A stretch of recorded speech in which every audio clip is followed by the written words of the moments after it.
마태복음 1장 21절 우리 다 같이 합독합니다. 아들을 낳으리니 이름을 예수라 하라. 이는 그가 자기 백성을 그들의 죄에서 구원할 자이심이라 하니라. 아멘. 하나님의 은혜가 저와 여러분에게 충만하시기를 축복합니다. 여러분 하나님께서 참 잘해 주시고 또 여러분이 기도해 주셔서 남미 사역 잘 마치고 돌아왔습니다. 우리는 가는 곳마다 기도를 심었고요, 하나님께서 그 기도에 응답하셔서 남미에 새로운 영적인 바람이 불었으면 좋겠습니다. 또 저희들은 4개국 연합 청소년 수련회 잘 섬겼습니다. 오전에 최 목사님께서 2강의를 하셨고 저는 총 5번의 설교를 했습니다. 설교의 내용은 제가 몇 주 동안 교회에서 시리즈로 설교했던 기도의 방법을 5시간 동안 말씀을 전했습니다. 제가 그 설교를 준비하면서 이 내용은 책으로 좀 발간을 하면 좋겠다, 그래서 한국교회에 조금이라도 도움이 되면 좋겠다 그런 생각을 했는데, 이번에 참석한 선교사님들께서 저에게 그 내용을 스페니쉬로 번역을 해서 책을 내서 현재 목사님들과 성도들을 교육시키는데 도움이 많이 될 것 같다, 이렇게 말씀을 하셔서 제가 좀 더 확신을 갖게 되었습니다. 또 하여튼 치열한 영적 싸움이 있었는데요, 하나투어라는 우리나라에서 최고로 큰 그 회사에서 사기를 쳐가지고 우리가 못 올 뻔했습니다. 비행기 표가 없어졌다고, 비행기 자체가 없어졌다고 그래가지고 우리 보고 더 비싸게 사도록 요구를 하고 그랬는데, 우리 청년들 사이버 수사대가 다 수사를 해가지고 있는 것을 찾아내고요, 그리고 항의를 해가지고 결국은 오게 되었습니다. 감사하게 생각을 합니다. 그런 과정 속에서 이번에 이제 우리와 합류한 한춘선 선교사님이 계시는데, 우리가 이제 26명 받고 더 이상 받지 않기로 했는데 갑자기 연락이 왔어요. 그래서 함께하고 싶다고, 제 마음이 그분을 모시고 가고 싶어서 하나님이 주시는 마음이라고 생각하고 모시고 갔는데, 그분하고 14명의 비행기표가 없어졌다고 했는데, 그 비행기가 없어졌다고 했는데 그분 것만 살아있는 거예요. 아니 그 비행기가 없어졌으면 그분 것도 없어져야 되는데, 왜냐하면 그분은 늦게 합류해가지고 비싸게 샀고 우리는 싸게 샀거든요. 그 싼 것은 다 없애버리고 비싸게 팔려고 했던 것 같아요. 그래서 참 그런 것도 하나님의 인도하심이 있구나. 비행기표를 끊으면서 우리 최 목사님이 고생을 많이 하셨어요. 엄청 많이 했는데 나중에 이제 몇 장을 구하지 못해서 제가 한번 미국 쪽으로 한번 알아보라 그런 얘기를 했는데, 어떻게 하다 보니까 미국을 경유하는 표를 구했는데 처음 샀던 가격 정도로 그렇게 구할 수 있어서 하나님의 은혜라고 생각을 합니다. 기도팀이 이제 2주간 동안 남미 선교를 다녀왔기 때문에 사람이라는 게 그렇잖아요. 오늘 설교는 제가 좀 특별한 설교를 하고 싶었어요. 그런데 제가 설교 준비를 하는데 주님께서 특별한 설교가 아니라 우리의 신앙의 근본을 다루는 그 원론적인 설교, 원리적인 설교를 하기를 원하셨습니다. 그런 감동을 주셨어요. 건물로 얘기하면 인테리어를 화려하게 하는 것보다 건물의 기초를 튼튼하게 세우라는 말씀이십니다. 여러분, 아무리 건물의 인테리어를 화려하게 하고 대단하게 꾸몄다 할지라도 기초가 부실하면 건물은 무너질 수 있는 거예요. 신앙도 마찬가지죠. 기본이 튼튼해야 신앙생활 건강하게 할 수 있습니다. 자, 예를 들어 보자면 예수님을 자신의 구주로 믿는 것은 기독교 신앙의 기본 중에 기본입니다. 그런데 그것이 안 되고요, 열심히 교회 나오면서 종교생활을 합니다. 여러분, 그 사람은 하나님 앞에 인정받을 수도 없고 그 사람은 영생을 얻을 수도 없는 거죠. 그러니까 기독교 기본 중에 가장 중요한 것은 예수님이 나의 그리스도라는 고백인 줄로 믿습니다. 오늘 설교는 예수님을 구주로 믿음으로 인해서 얻게 되는 유익에 대해서 몇 가지 말씀을 드리겠습니다. 많지만 하나님께서 허락하신다면 다음 주에 한 번 더 다루도록 하겠습니다. 여러분, 오늘은 네 가지만 말씀을 드리겠는데, 첫째, 우리가 예수님을 구주로 믿게 됨으로 인해서 죄사함에 유익이 있는 줄로 믿습니다.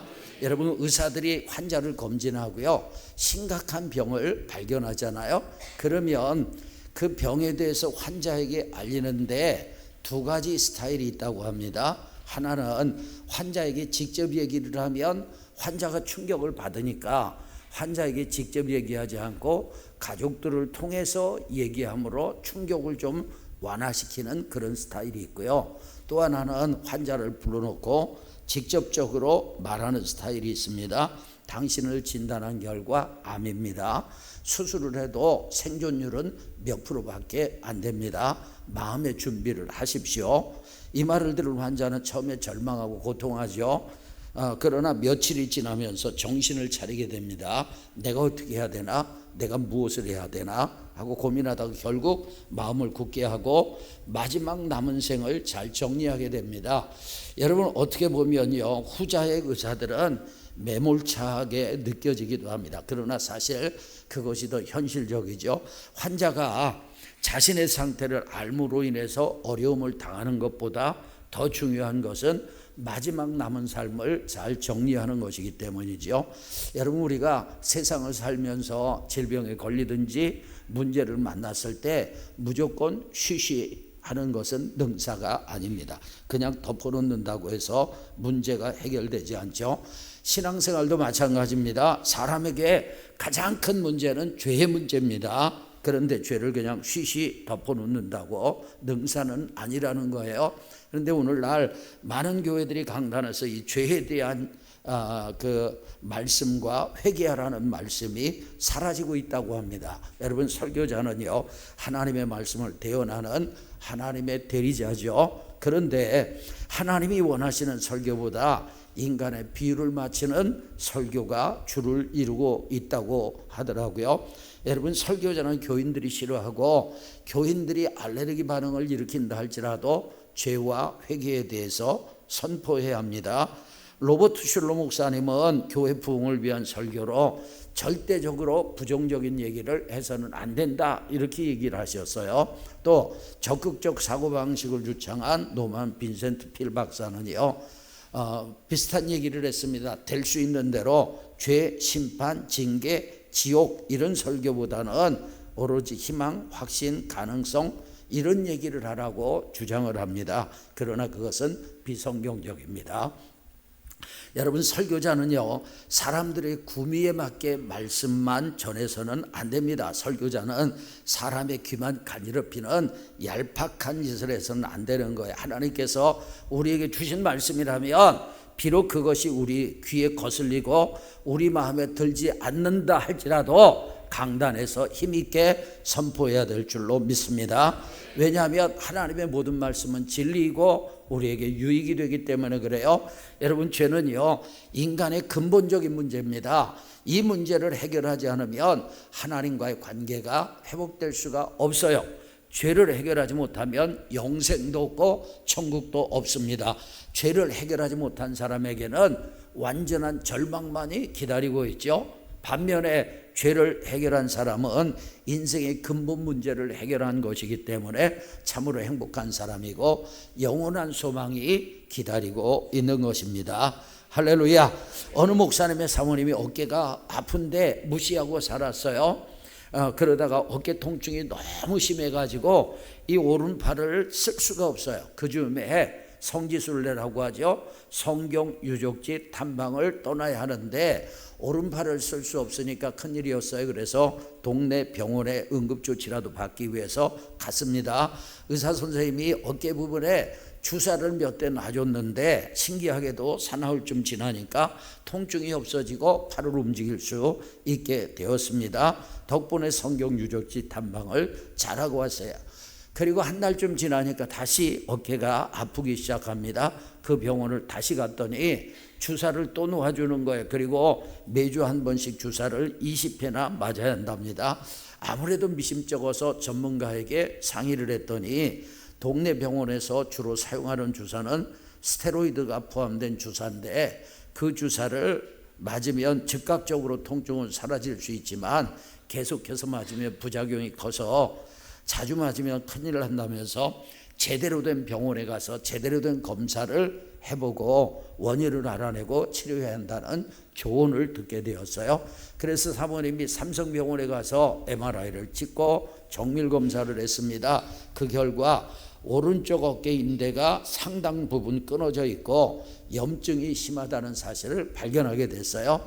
의사 선생님은 사모님의 상태는 주사로 치료될 수 없고 그런 주사를 자꾸 맞으면 뼈와 인대와 근육이 녹아버리고 근본적인 치료는 수술밖에 없다고 말해줬어요. 여러분, 동네 병원이라고 다 이상한 것은 아니에요. 동네 병원에도 큰 병원에서 실력 있는 의사로 있다가 개원을 한 그런 실력 있는 의사들도 많습니다. 그러나 사모님이 처음 찾아간 병원의 의사 선생님의 문제는 근본을 해결하지 않고 겉으로 나타난 증상만 제거한 것입니다. 만약에 그 처방대로 했다면 그 사모님은 주사를 맞을 때는 반짝하고 통증이 사라졌겠지만 결국은 발을 못 쓰게 될 수도 있었어요. 여러분, 사람들은요 많은 문제를 가지고 살아갑니다. 사람들이 가진 수많은 문제들은 증상일 뿐입니다. 여러분, 증상을 없앤다고 문제가 없어지는 게 또 다른 문제가 찾아옵니다. 근원이 해결돼야 합니다. 그런데 사람이 가진 문제의 근원은 결국 죄라는 것입니다. 여러분, 여기 독성이 강한 열매를 맺는 나무가 있다고 가정을 합시다. 여러분이 그 독성이 강한 열매를 싫어해서 열매가 열리기만 하면 따버립니다. 그런데 사실 열매를 딴다고 문제가 해결되는 건 아니에요. 그 나무에선 또 다른 열매들이 계속해서 열릴 것이기 때문입니다. 여러분이 독성 열매를 보지 않으려면 나무를 없애야 하는 것입니다. 여기서 이 독성 열매를 따서 없애는 것은 증상을 없애는 것이고 나무를 없애는 것은 근원을 제거하는 거죠. 죄는 수만 가지의 독성을 가진 열매들을 맺고 있습니다. 여러분, 죄가 맺는 독성 열매를 없애려면 어떻게 해야 할까요? 여러분, 죄를 처리하는 은혜가 있기를 주의 이름으로 축원합니다. 우리에게 있는 죄를 제거해 줄 수 있는 분은 예수 그리스도가 유일하십니다. 예수님께서 십자가에서 우리의 죄 문제를 해결하셨어요. 요한일서 1장 7절 다 같이 그 아들 예수의 피가 우리를 모든 죄에서 깨끗하게 하실 것이요. 아멘. 여러분, 예수님은 우리의 죄를 해결해 주시기 위해서 십자가에서 피를 흘려주셨고 그 피로 우리의 죄의 문제가 해결되는 것입니다. 본문의 이야기를 하죠. 마리아가 임신을 했습니다. 요셉이 그 일을 조용히 처리하려고 했어요. 그런데 요셉의 꿈에 천사가 나타나서 예수 그리스도의 탄생에 대해서 얘기를 하는 것입니다. 그리고 그 아이는 성령으로 잉태되었다고 말을 하고 오늘 본문에 보니까 예수님 그 그리스도의 이름을 가르쳐 줍니다. 다 같이 읽겠습니다. 아들을 낳으리니 이름을 예수라 하라. 이는 그가 자기 백성을 그들의 죄에서 구원할 자이심이라 하니라. 아멘. 여러분, 그리스도는 육신을 입고 이 땅에 오셨어요. 아기 예수로 오셨습니다. 그 그리스도의 이름이 예수이십니다. 아멘. 근데 예수라는 이름의 뜻은 구원자라는 뜻인데 자기 백성을 그들의 죄에서 구원할 자라는 의미를 가지고 오신 것입니다. 아멘. 여러분, 죄사함은요 자기가 죄인인 것을 인정할 때 시작이 되는 거예요. 내가 죄인인 것이 인정이 안 되지잖아요. 그러면 하나님 앞에 죄를 고백할 수도 없고 용서받을 수도 없는 것이거든요. 주전 4세기경에 당시에 죄를 지으면 노예가 되어서 배에서 노동을 했습니다. 그런데 말이 노동이지 노예 생활이 보통 고단한 것이 아니에요. 하루는 알렉산더 대왕이 그 노예 생활을 시찰했습니다. 대왕이 지나가자 이때가 절호의 기회라고 생각한 죄수들은요 저마다 자기는 아무 죄가 없는데 애매하게 억울하게 누명을 쓰고 이곳에 잡혀왔다고 얘기를 하는 것입니다. 그런데 한 죄수는 아무 말도 하지 않고 묵묵히 일하고 있었어요. 여러분, 대왕이 들어보니까 모든 사람이 의인이에요. 거기서 죄수가 돼가지고 노동을 하는데 다 의인인데 그 한 사람만 묵묵히 있어요. 그 죄수에게 물었습니다. 어찌하여 그대는 아무 말이 없느냐 그랬더니 그가 하는 얘기가 저는요 죽을 수밖에 없는 죄인입니다. 제가 이곳에 와서 이 고생을 하는 것은 저의 죄 때문이기 때문에 당연합니다. 그리고 자신이 죄인인 것을 인정을 했어요. 그 말을 듣고 대왕이 외쳤습니다. 너 같은 죄인이 어찌하여 이 의인들 속에 끼어서 의인들을 더럽히느냐. 선장, 이 죄인으로서 석방시켜 집으로 돌려보내도록 하시오. 이렇게 얘기를 했다는 거예요. 여러분, 우리가 하나님 앞에서 자기가 죄인인 것을 인정해야 합니다. 거기서부터 죄 용서가 시작이 되는 거예요.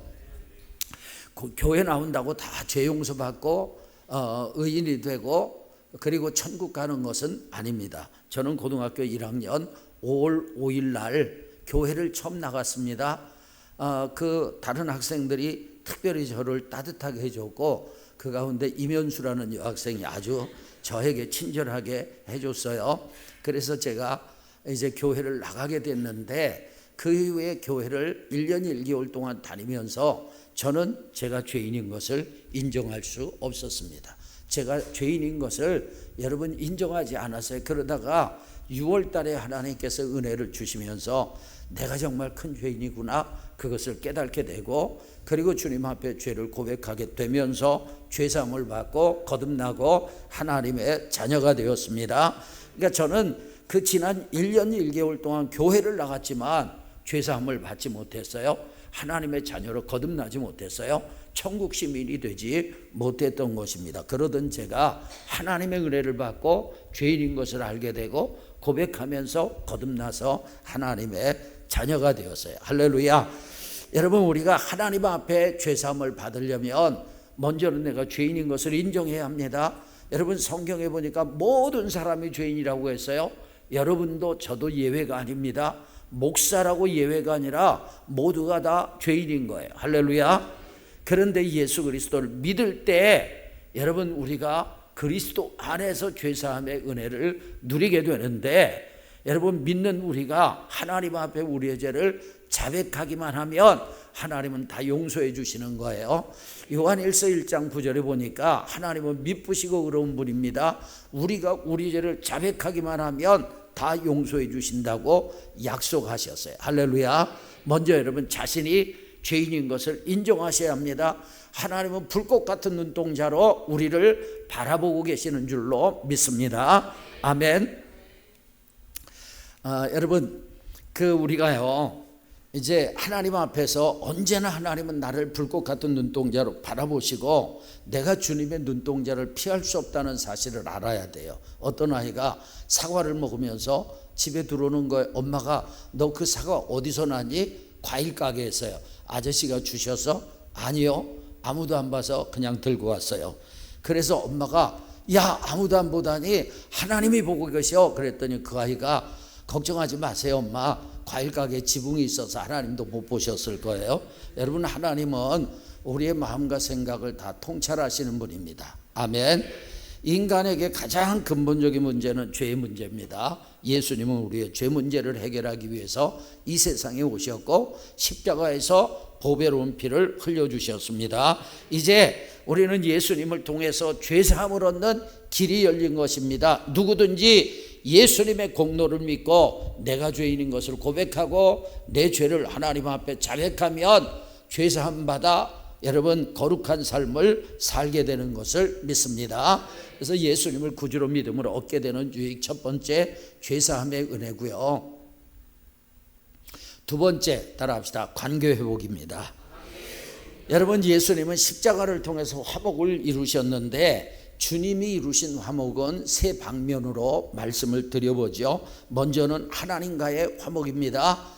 히브리서 10장 19절에서 20절 다 같이 그러므로 형제들아 우리가 예수의 피를 힘입어 성소에 들어갈 담력을 얻었나니 그 길은 우리를 위하여 휘장 가운데로 열어놓으신 새로운 산길이요 휘장한 것 그의 육체니라. 아멘. 여러분 우리는 예수님의 피를 힘입어서 성소에 들어갈 담력을 얻었다. 무슨 얘기냐면 여기 성소는 정확하게 얘기하면 지성소입니다.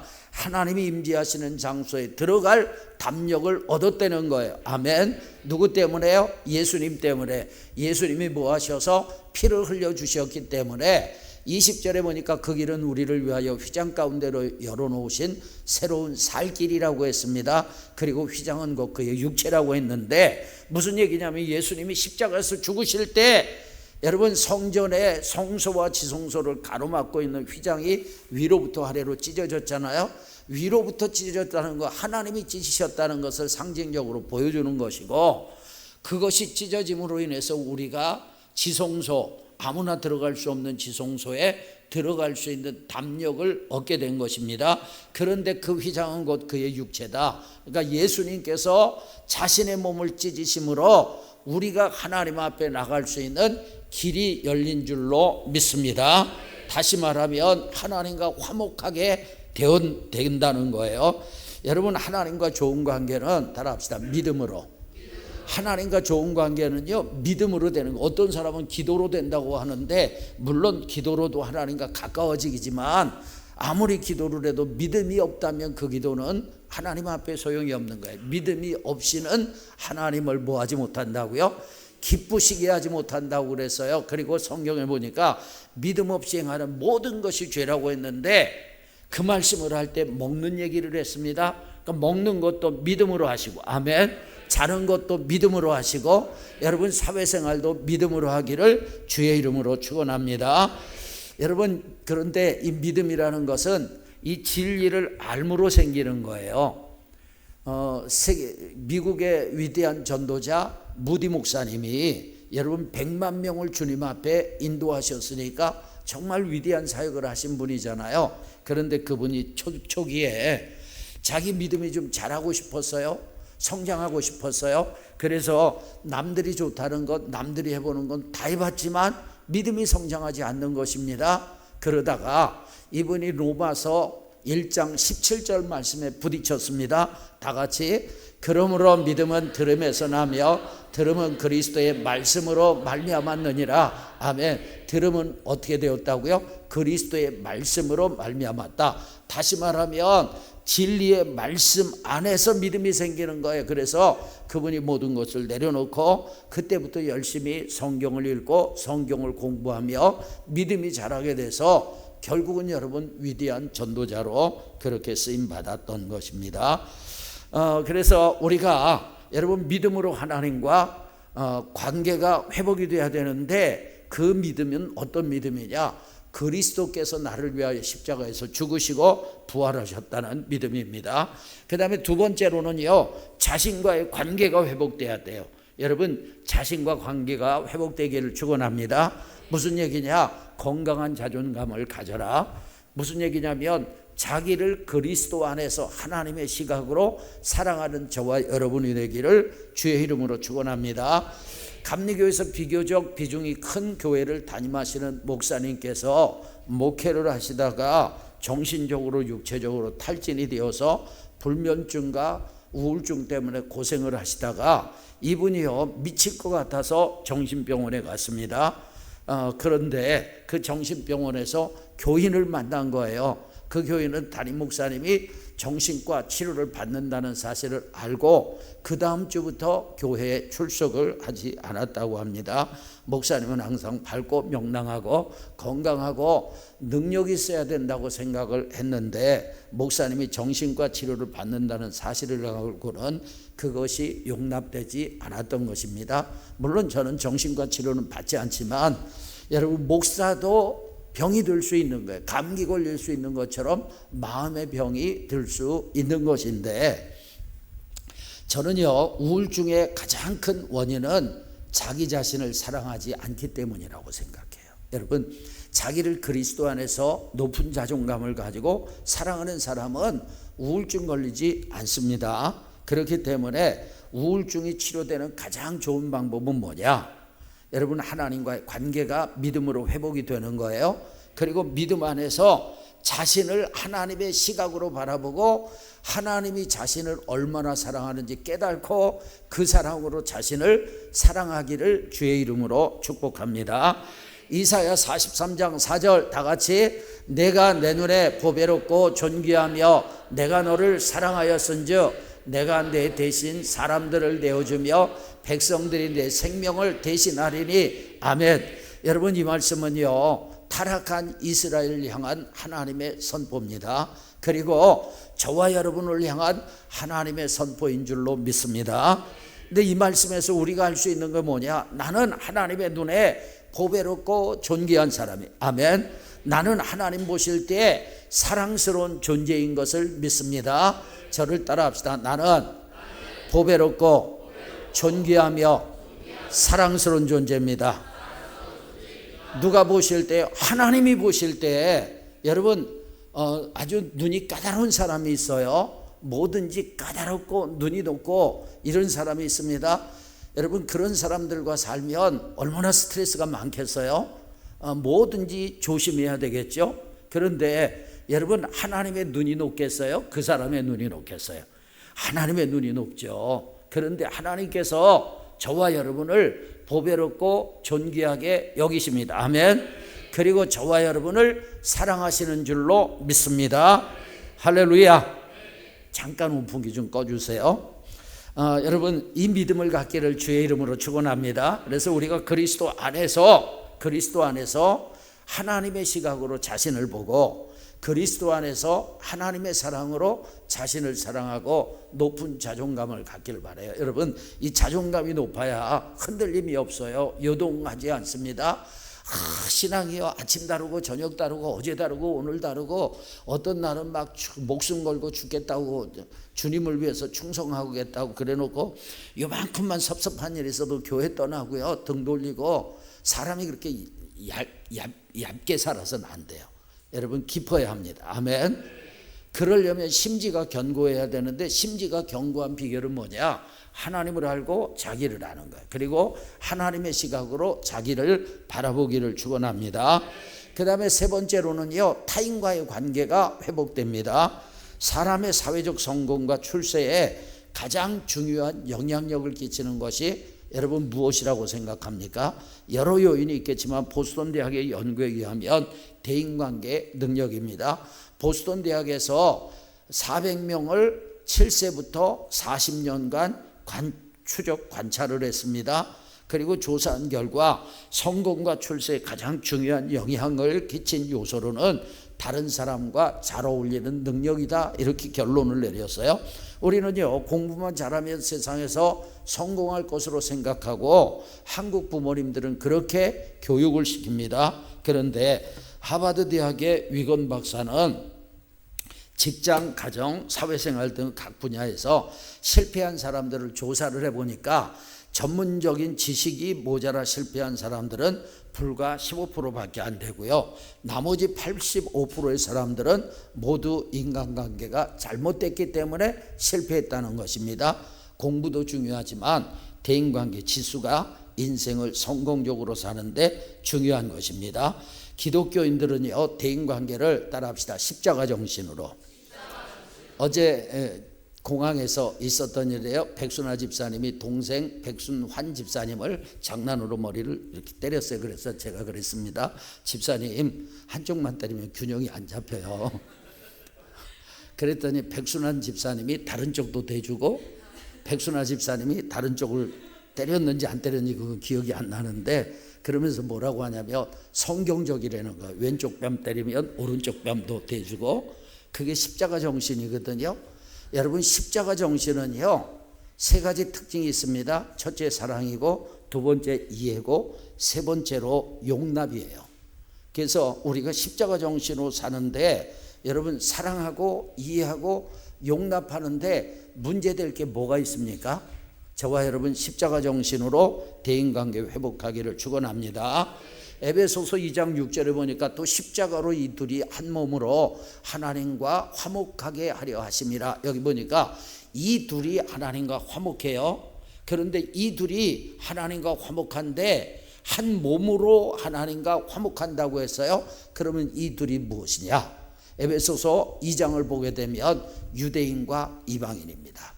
여러분 우리는 별 생각 없지만 유대인의 입장에서 이방인과 한 몸이 된다, 있을 수 없는 일이에요. 왜냐하면 그 사람들은, 이방인들은 지옥의 땔감이라고 생각하는 사람들이기 때문에 유대인이 이방인과 하나 된다? 있을 수 없어요. 그런데 이 둘이 하나가 된다는 거예요. 어떻게 하나가 되느냐? 따라합시다. 십자가로. 십자가 정신으로 살기를 주의 이름으로 축원합니다. 자, 그 다음에 세 번째, 예수님을 구주로 믿으면 얻게 되는 유익, 새 사람이 됩니다. 여러분, 예수님 믿으면 변화됩니다. 아멘. 사람이 변화되는 거예요. 여러분, 예수님 믿고 변화된 사람들 많습니다. 그 중에 저도 한 사람입니다. 예수님을 믿으면 두 가지 차원의 변화가 일어나는데, 하나는 존재론적인 변화입니다. 이 변화는요, 예수님을 믿는 순간 바로 일어나는 거예요. 할렐루야. 여러분, 질문합니다. 예수님이 구주이십니까?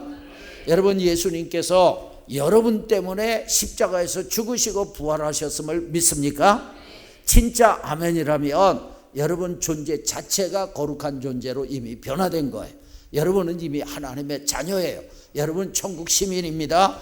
여러분은 영원한 천국에 들어갈 것을 믿습니다. 고린도후서 5장 17절 보니까 그런즉 누구든지 그리스도 안에 있으면, 어디 있으면? 그리스도 안에 있으면 믿음으로 그리스도 안에 거하는 거예요. 그러면 새로운 피조물이 되는 줄로 믿습니다. 그러니까 이런 존재론적인 변화가 일어나요. 그래서 예수님을 믿는 순간 하나님의 자녀가 되고 성령의 전이 되고 천국 백성이 되어지는 거예요. 또 하나의 변화는 점진적인 변화입니다. 예수님을 믿은 이후에 점점 예수 그리스도를 닮아가는 거예요. 할렐루야. 이것은 성화라고 하는데 이 과정에는요, 시간이 필요하고 훈련이 필요한 것입니다. 여러분, 어떤 사람은 참 이상하네. 예수님을 영접하면 새로운 피조물인데 왜 나는 변화되지 않지? 왜 저 사람은 변화되지 않지? 이렇게 말하는 분이 계시는데 무엇이 문제일까요? 시간과 훈련의 문제입니다. 여러분, 훈련은요 반드시 시간이 필요한 거예요. 그러면 무슨 훈련을 해야 되느냐? 예수님의 주권을 인정하는 훈련. 할렐루야. 우리는 예수님을 믿을 때 예수님이 나의 구주이십니다, 예수님이 나의 주인이십니다, 이렇게 고백을 하지만 생활 속에서는 예수님을 주인으로 인정하지 않고 내가 주인 돼서 사는 거예요. 그러니까 하나님께서는 내가 주인 된 것은 내려놓고 예수님이 주인이 돼서 나를 통치하시는 그런 훈련을 우리가 받게 하시는 거예요. 그러니까 훈련이니까 반드시 시간이 필요한 거예요. 어떤 사람은 60년 동안 훈련받고 어떤 사람은 30년 동안 훈련받고 다 훈련을 받는 것입니다. 그리고 훈련을 받을 때에는 반드시 따라오는 것이 있는데 고통이 있기 때문에 고난이 있는 거예요. 그러나 우리는 어때요? 우리는 예수님이 주인이라고 하지만 지금까지 내가 살아왔던 삶의 스타일이 있잖아요. 그걸 내려놓지 않습니다. 그래서 모든 걸 내가 결정하는 거예요. 여러분, 내 시간 주님의 것입니다. 아멘. 나의 몸도 나의 물질도 나의 재능도 다 주님의 것인 줄로 믿습니다. 그러니까 주님이 왕이 되시고 주님이 나를 통치하시는 주님 아래 주님의 권위를 인정하는 삶이 훈련이 되어져야 하기 때문에 시간이 걸리는 거예요. 그래서 우리 그리스도인들은 갈수록 더 경건해지고, 아멘, 갈수록 더 거룩해지고 갈수록 주님 닮아가길 축원합니다. 이제 마지막으로요, 천국 입성입니다. 예수님 믿으면 천국 갑니다. 아멘. 네, 뒤에서 이제 추워지면 적당할 때 온풍기 켜주세요. 요한복음 14장 2절 3절 다 같이, 내 아버지 집에 거할 곳이 많도다.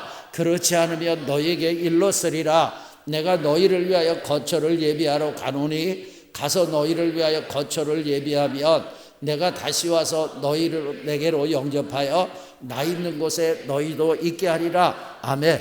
제가 가끔 이렇게 들어보면 예수님 믿으면 뭐가 좋습니까? 그럴 때 아주 고차원적인 얘기를 하고 막 신령한 얘기를 하는 분들이 있어요.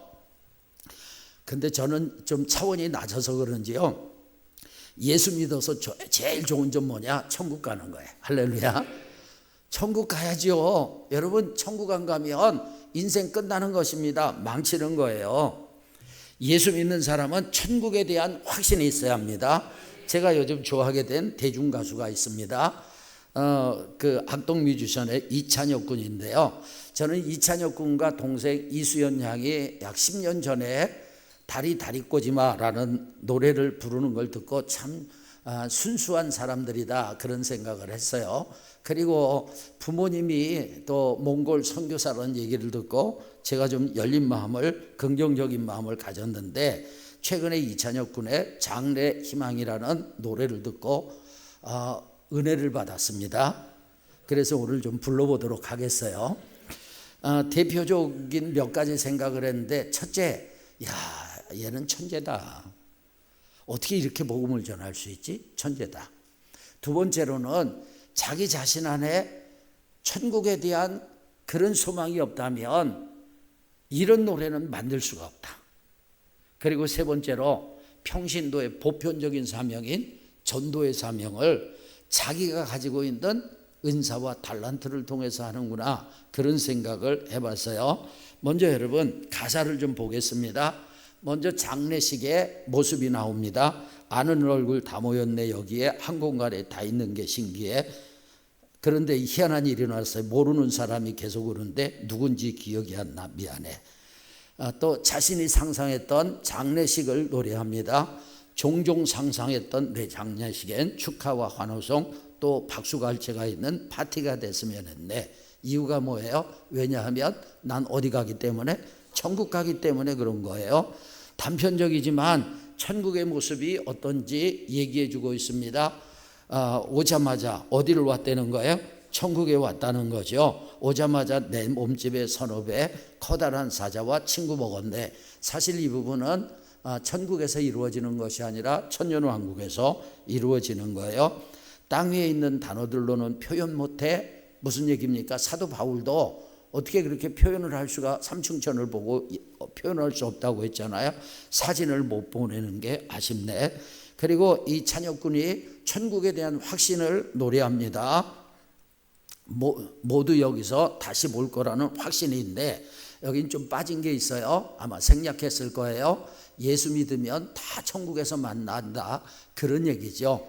그리고 내 마음을 다 전하지 못한 게 아쉽네. 그러니까 예수 복음과 천국에 대해서 말하지 못한 것이 아쉽다, 그런 얘기고요. 그리고 천국의 기쁨을 노래합니다. 할렐루야, 꿈의 왕국에 입성한 아들을 위해. 꿈의 왕국에 입성했다는 것은 자기의 장래 희망이기 때문에 자기가 천국에 들어간 것을 위해서, 아들을 위해 아버지께서 할렐루야 함께 일어나 춤을 추고 뛰며 찬양해. 하나님도 기뻐서 뛰신다는 거죠. 할렐루야, 꿈의 왕국에 입성한 아들을 위해 할렐루야 큰 목소리로 기뻐 손뼉 치며 외치세. 할렐루야. 자, 2절은 설명 없이 가사만 보겠습니다. 나와 그당 뭐가 없던 여자의 슬픔이 좀 과하게 보이길래 놀랐네. 돌이켜보니 그러게 우리도 미묘한 신호가 있긴 했네. 이건 좀 찬양은 아닌 것 같고. 살다 보면 그런 게 있잖아요. 머리를 광한데 맞은 듯하네. 이제 머리는 없지만, 왜냐합니까? 육체를 벗어버리고 천국에 가잖아요. 물론 우리가 부활하면 다시 육신을 입겠지만 이제 머리는 없지만 알기 쉽게 모든 걸 알지 못했기 때문에 못 갖고 즐거워서 삶이란 게, 한쪽엔 내가 생전에 좋아했던 음식들이 놓였는데 마치 뷔페에 꾸준히 당부해 두길 잘해서 좋은 기억으로 남겨주길 바래요. 그러니까 자기가 그 천국에 가면 장례식을 이렇게 해달라는 거죠. 그래서 축제가 되고 뷔페가 되고 꾸준히 당부하길 잘했다는 거예요. 모두 여기서 다시 볼 거라는 확신이 있는데 내 마음을 다 전하지 못한 게 아쉽네. 그 다음에 이제 하나님과 함께 뛰면서 찬양하는 그런 내용입니다. 제가 이제 유튜브에서 이 노래를 듣고 그리고 그 댓글을 읽어봤어요. 몇 가지 소개를 할게요. 먼저 이제 고정 댓글에 보니까 그 노래를 만든 이유를 적어놨더라고요. 찬영님은 이 곡을 노래하기 전 관객들에게 뛰며 즐기기 어려운 노래이겠지만 노래에 맞춰 함께 뛰놀면 좋겠다고 말했다고 합니다. 본인의 장례식장에서도 마찬가지로요. 누군가에게는 죽음이란 영원한 이별이기에 슬프고 두렵게 느껴질 수 있지만 찬영님은 죽음 이후에는 천국이 기다리고 있기 때문에 그곳에서 다시 만날 거라는 확신이 있기 때문에 본인의 장례식이 파티가 되었으면 좋겠다라는 장래 희망을 노래하는 것 같아요. 관에 적힌 에러라는 글자는 이 곡이 수록된 앨범명으로 내가 당장 문을 열고 나갔는데 죽음을 맞이한다면 어떨까? 후회는 없을까?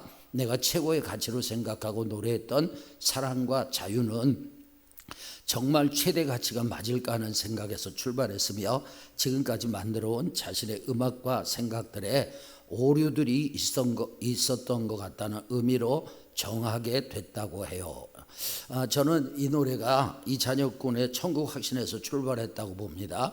천국에 대한 성경적인 확신이 있었기에 이런 노래를 만들 수 있었을 것입니다. 그리고 천국을 전제하고 자신의 삶을 돌아볼 때 자신의 삶에 많은 에러, 오류가 있는 것을 발견하게 될 것입니다. 저는 복음성가에 이 노래를 넣었으면 좋겠어요.